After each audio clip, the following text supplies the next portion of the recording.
po, Ginoong tagapamahal ng hukom. Susundan ko lang po yung mga tanong ko kanina, kabayan, Nueva Okay po. Ecija. Opo. Yung una pong cheque ay 125 million December 20, 2022. Tama po ba? Yes po, Your Honor. Opo. Batid niyo po ba na ang founding anniversary ng CPP-NPA ay December 26? Wala po akong personal knowledge about that, Your Honor. Opo. Dahil wala po kayong katulad ng sinabi ni Senator Lacson, wala po kayong clearance, ano? Pangalawa, second check po, 125 million, January 31, 2023, tama po? Yes po, Your Honor. Opo. Ang NPA founding anniversary po ay March 29. Batid niyo po ba yun? Wala po akong personal knowledge about that, Okay. Your Honor. Third check, 125 million, April 18, 2023. Tama po ba? Hindi ko po matandaan yung date po ng check eh. May I refer po to the check po? Stopwatch, please.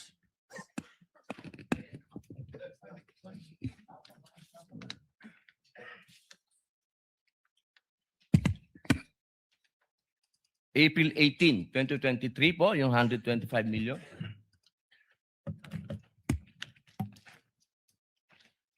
Yes po, Your Honor. Opo.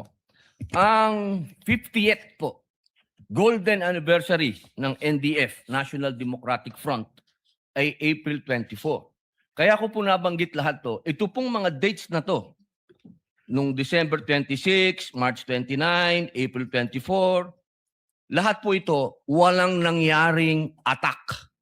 Lahat po foiled. Wala po. For the first time, wala pong nangyaring attack. Kasi tuwing founding anniversary, may attack. Ang tanong ko po, Ginoong Kabayan, naniniwala po ba kayo na malaki ang papel ng confidential fund at confidential agent? Depende po yun sa kung ano po talaga yung mandate ng agency po, Your Honor. Alam naman po natin na ang DepEd, diyan po nanggagaling ang tinatawag naming sa Communist Party po, ano? Meron po kasing pangkat gerilya, ang pangkat politikal. Yung pangkat politikal, yan po yung mga estudyante na nanggagaling sa universidad. Sang-ayon po ba kayo doon? I cannot answer that po, Your Honor. Okay, dahil wala nga po pala kayong clearance. Maraming salamat po.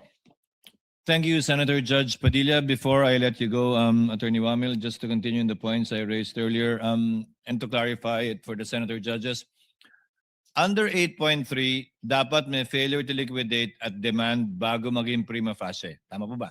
Yes po, based on the provision po. But the provision simply cites what? Ano po yung basis ng 8.3? Jurisprudence po, Your Honor. Hindi lang jurisprudence, hindi ba? Kino-quote ng jurisprudence ng Martinez ang Article 217 ng Revised Penal Code for malversation. If you read Martinez, that's the jurisprudence cited by 8.3. Hindi ko na po maalala yung Martinez case po. Yun po yung nakalagay na kaso sa ilalim ng 8.3 na sinasite nyo po mula nung simula pa kayo magtestigo. Nakasad po yun doon. Gusto nyo tingnan.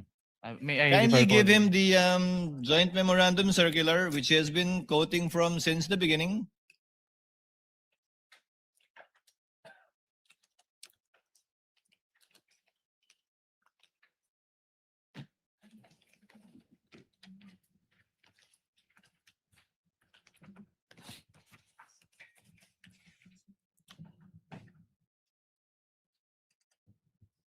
Based on this provision po, yes po, Your Honor.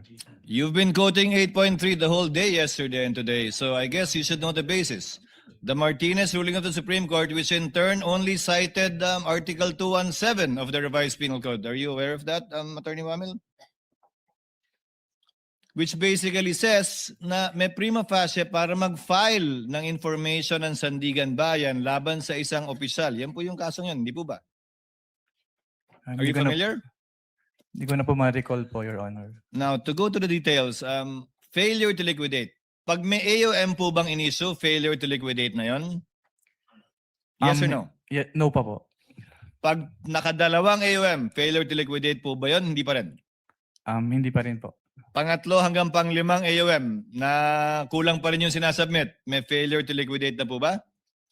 Wala pa rin. Wala pa rin po.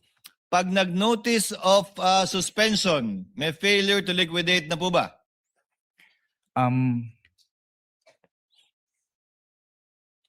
May failure to liquidate na po ba sa inyong interpretasyon? Dahil auditor naman kayo, kapag ka nag-issue na ng notice of suspension.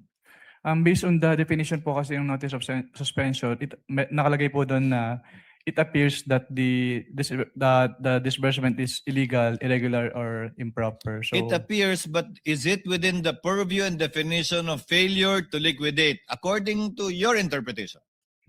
Failure to liquidate na po ba yan? Hindi pa. yes po, Your Honor, failure to liquidate. Sa pananaw nyo, pag may notice of suspension, failure to liquidate na. Notice of disallowance, failure to liquidate? Yes po, Your Honor. Ngayon, failure to liquidate pa lang po tayo. Kailan nagiging final yung mga yan? Failure to liquidate. Yung finding na failure to liquidate. Kapag nag-appeal po and then nagkaroon po ng resolution si Commission Proper at nagkaroon po ng final decision.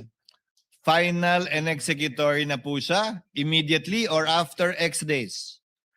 Pag nag-final decision na po, yes po, final and executory na po siya kaagad. Immediately? Yes po, pag naglabas po ng decision si Commission Proper, yes po. Paano po pag inapila sa Korte Suprema? Ang basis naman po ang ground naman po nung petition for certiorari is a grave abuse of discretion. So, Pero ang nakalagay po sa aming rules po kasi from the moment na magkaroon ng final decision, pwede na po siyang i-refer to the Office of the Ombudsman for the filing of the criminal hindi ko charge. sinasabing pwede nang i-refer o hindi. Hindi ko rin sinasabing bawal maging subject matter ng impeachment. Ang tinatanong ko lang po, final na po ba yon? Meaning may failure to liquidate na at final na yung finding na yon o hindi pa kapag ka inapila sa Korte Suprema?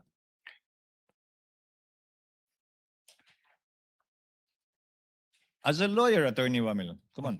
Kasi based on my understanding po, since yung final, kapag nag-issue po ng final order si Commission Proper ng COA, since yun na po yung time na pwede mag-file ng charges, na criminal charge, mag-endorse po for the filing of criminal Hindi charges. po sa filing Ombudsman. ang tinatanong ko. Ang tinatanong ko kung final na po o hindi sa pananaw ninyo. Ang usapan natin kanina, nung tinanong ko kayo, di ba?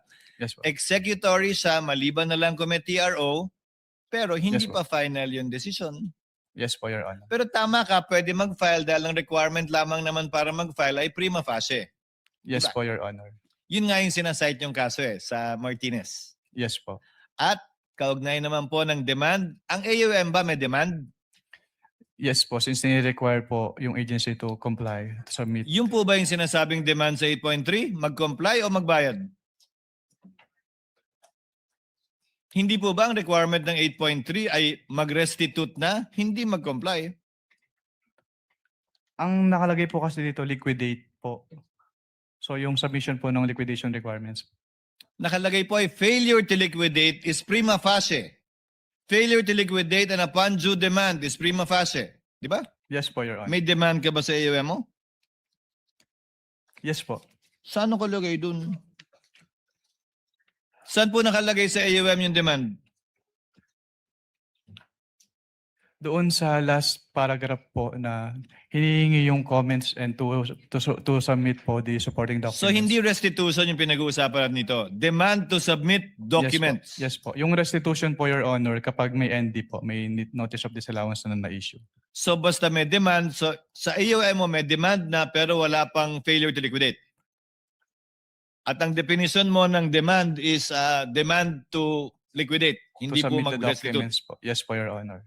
Tama po? Yes po, Your Honor. So sa puntong ito, sabi mo may alam kang notice of disallowance na kung walang appeal ito, final na yon pag hindi pumasok sa period of appeal.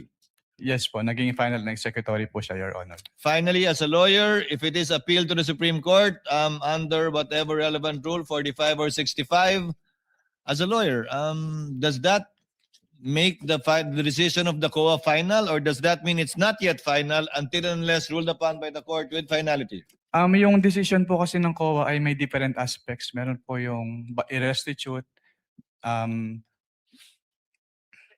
kung i-endorse po dun sa ombudsman for filing of criminal charges and admin. Yung obligation to restitute po kasi kapag naging final na po, on the level pa lang po ng COA, ay dapat na po siyang bayaran. Even if there is a pending petition with the Supreme Court, hindi po siya may stay unless may TRO po. Unless nga may TRO. Yes po, Your Honor. Thank you, Attorney Wamil. Thank you, Mr. Witness.